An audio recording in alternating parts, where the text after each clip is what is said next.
Hello and welcome to PRSay. This is the official podcast of the Houston chapter of the Public Relations Society of America, and I'm your host, Veronica Sopher.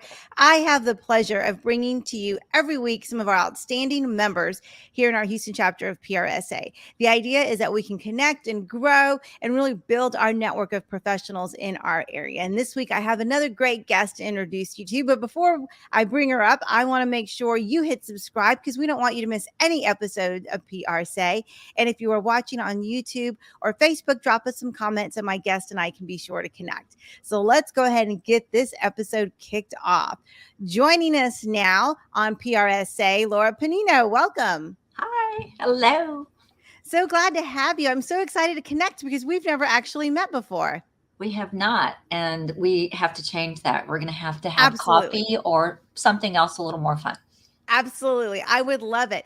So, Laura, tell us a little bit about your role in PRSay and what it is you do.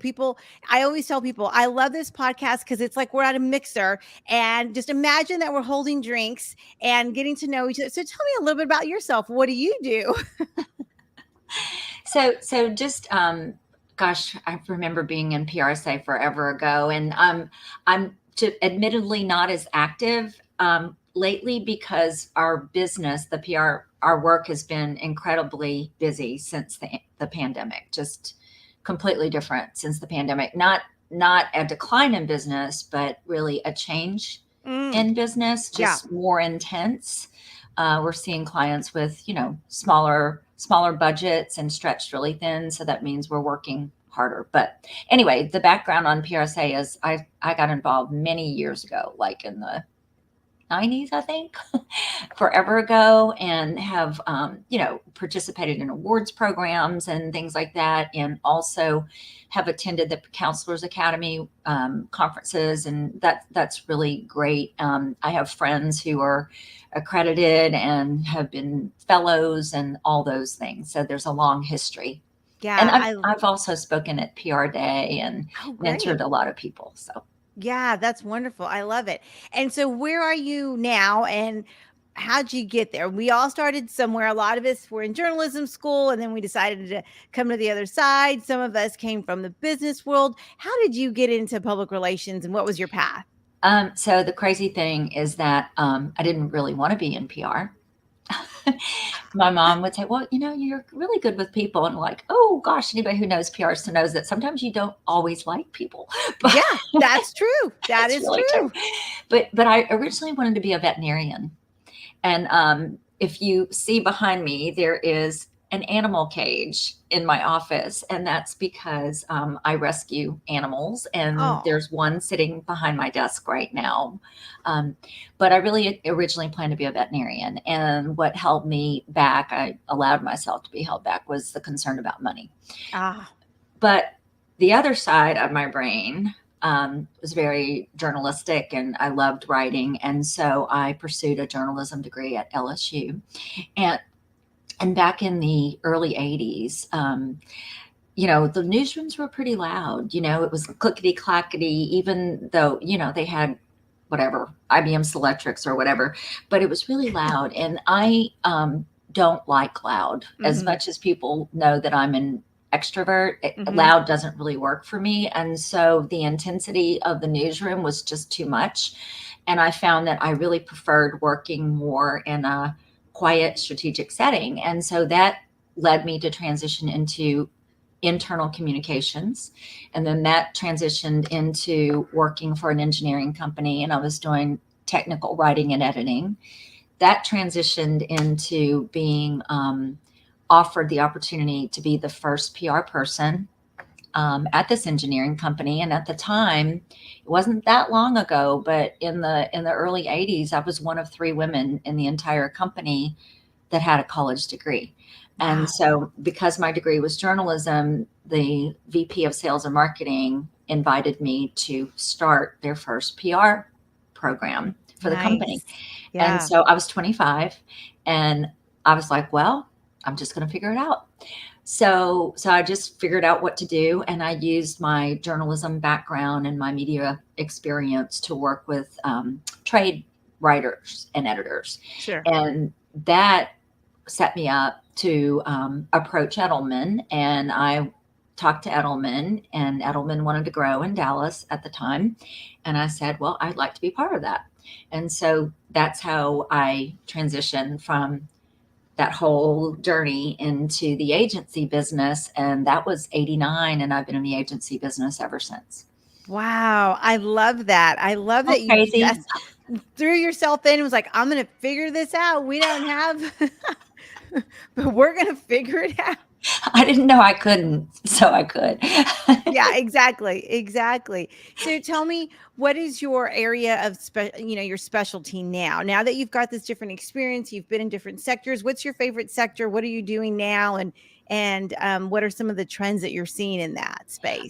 So I'll answer what I like most and what I find, at this stage in my career that I really enjoy. I really do enjoy executive communications. That's really a sweet spot for me. Issues and crisis comms, strategy and planning, higher level media relations. I mean, mainstream media, we all know is tough because there's so much competition for that news space. So I am finding that I really enjoy the guest commentaries, the op-eds, the editorial board things. We do all the other stuff too, but and then the writing, that a lot of people don't want to do, like case studies and bylined articles and ghostwriting. I mean, I'm actually a contributing writer too for Coast Monthly magazine, and that's completely separate from my PR business. But I find that it really makes me I'm more rounded out that way. The other thing I feel is really important, and I vacillate about this, is like, God, sometimes like, oh gosh, these young people are driving me crazy. But then it's like, but the young people need help. Yeah. And the young people really can benefit from all of us, like you, Veronica, and who are out there and who've worked a lot, and to just help them, accelerate their learning. So I do find that as much as sometimes it's challenging to help young people, it's the right thing to do. It's really the right thing to do. So I do really enjoy that. And in fact, we're probably going to add a summer intern, who it's good to know. I mean, one of my Edelman connections, and this is his niece that we're talking to. And so, the fact that we can have connections in this industry, I really enjoy that. And that's part of what PRSay is all about. And then you asked a question about trends. Yeah. So the trends I'm seeing, I feel that a lot of times people don't realize how intense our business can be. Yeah. That a lot of our clients, and I am seeing that our clients are stretched very thin. I mean, you're probably seeing the same thing. Absolutely. The budgets are tighter, the staffing is tighter, the timelines are tighter. And so what I would say about that part is we need to remind ourselves to give ourselves some breaks. Yeah. Go to that yoga class, take the walk on the beach, walk the dog, dance like nobody's watching, be in a Mardi Gras crew like I am, and, just do something that brings us joy, because our deadlines are so hot and tight. The other trend that I am seeing is, especially for people coming out of school with PR degrees, the need to write is so important, and a lot of the schools are not giving students enough writing experience. So my recommendation is for people who are young in their career, get tons of experience, get as many, internship opportunities, or go sign up to volunteer for a nonprofit and help with the newsletter. But that happens a lot. And then project management is another thing, in terms of skill sets that's important. And then work ethic. Yeah.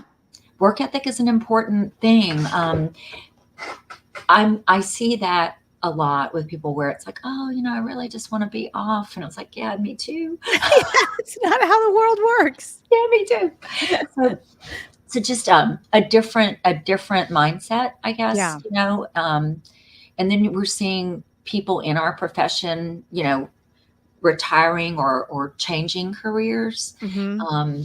In fact, I have a call with one of my PR fellow friends tomorrow, PRSay fellow friends, and he's retired, but he's not really retired. He's kind of in the background doing some work with his old company, and he's Mm-hmm.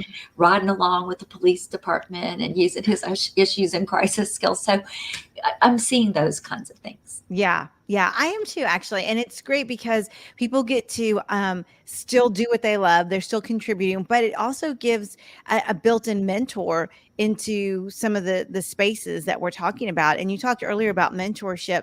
How can people connect with you? What is the best way to tap into all things Laura and learn about your journey? And we do have a lot of PRSA members that are involved in our chapter, which is wonderful. And so they're always looking for those of us who are a little more seasoned, as I'd like to say.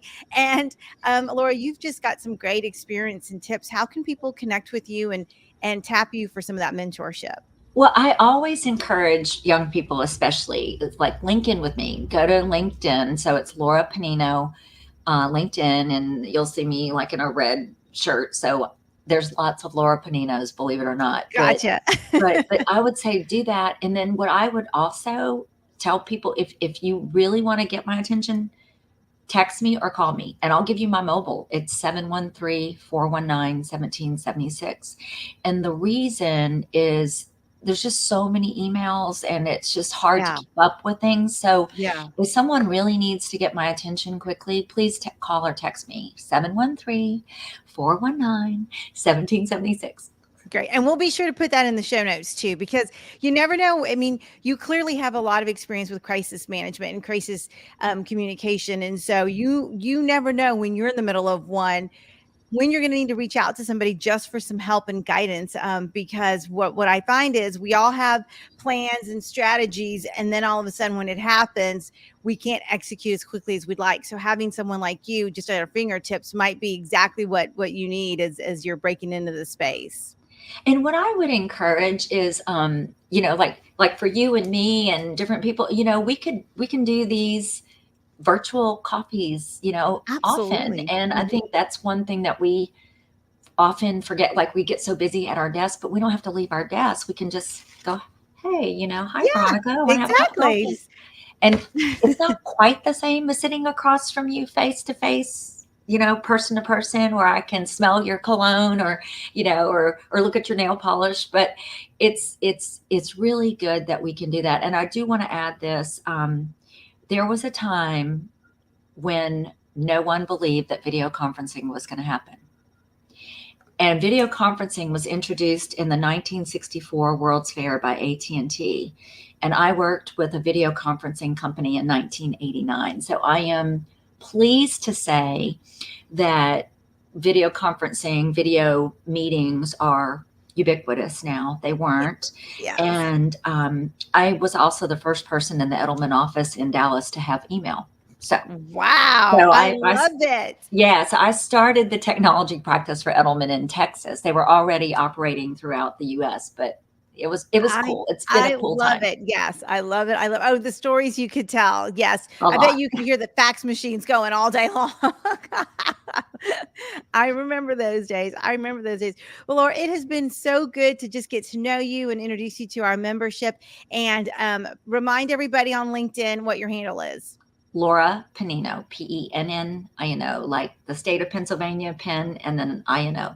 Mm-hmm. I love it. Okay. No one's going to forget that. And if you do, I've got it in the show notes. Laura, thank you so much. Thank you so much. I love chatting. It's great to talk to you. Thanks. All right, guys, that wraps up this episode of PRSay. Please connect with Laura. I will make sure her contact information is in the show notes. We certainly want to make sure that our members are connecting and getting to know each other a little bit better. So we're wrapping up this episode, and I'll be reminding you to hit subscribe. You don't want to miss any episodes of PRSay. And if you are watching on Facebook or YouTube, drop us some comments, and Laura and I will be sure to connect with you. Until